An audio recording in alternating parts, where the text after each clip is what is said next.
morning. This is the Agribusiness Report. I'm Brandon Blue. Yield-wise, this year's Iowa soybean crop probably won't be breaking any statewide average records. Iowa State University field agronomist Mark Johnson works in the fields of 10 central Iowa counties and says many beans in his area weren't planted until June. He says in some places the stand is still just knee-high.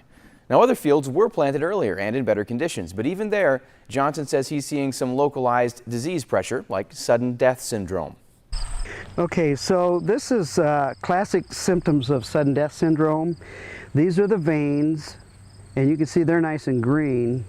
So we call this area intervenal.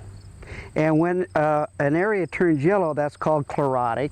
And then when it turns brown, that's necrotic. So necrotic means it's dying or dead.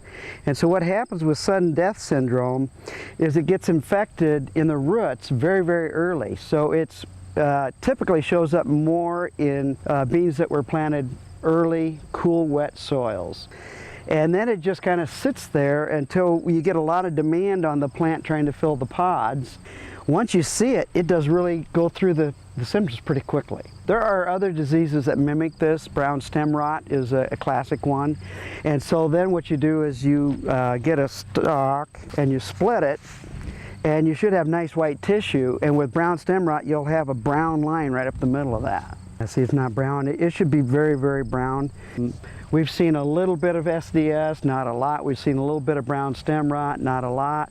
The primary diseases we've seen this year with frequency is Septoria brown spot, which is the spots on the lower canopy. We don't really do much about that because it is the lower canopy, and pretty soon those aren't catching much sunlight for photosynthesis anyway.